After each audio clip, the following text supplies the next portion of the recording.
dowladda muqdisho iyadoo yadii la weerarayo oo badba ay weerarayso shabaab iyo bilaa kale inay haddana dab shito geeska afrika ka shito maaha wanaagsana waanu ka qabanaynaa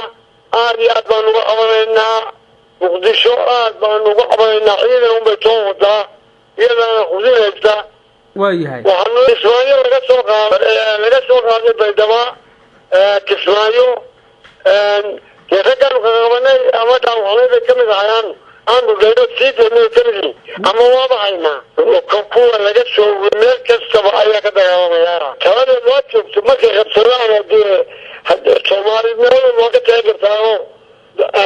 puntland marna xaggooda say joogtaa marna anaga noo soo xalaysaa oo nala joogtaa oo maxaa haysaan iyada kudheeda waa dilaal wey puntland kudheeda waa dilaal berideed